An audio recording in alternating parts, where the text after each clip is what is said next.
মোহনবাগানের কোচের পদ থেকে সরে গেলেন জুয়ান ফেরান্দো। তাঁর জায়গায় দায়িত্ব দেওয়া হলো অ্যান্তোনিও লোপেজ হাভাসকে।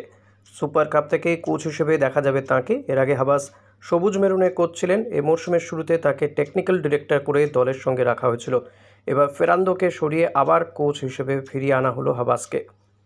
2021 সালে কোচ করা হয়েছিল ফেরান্দোকে। এর আগে এফসি গোয়ার কোচ ছিলেন তিনি।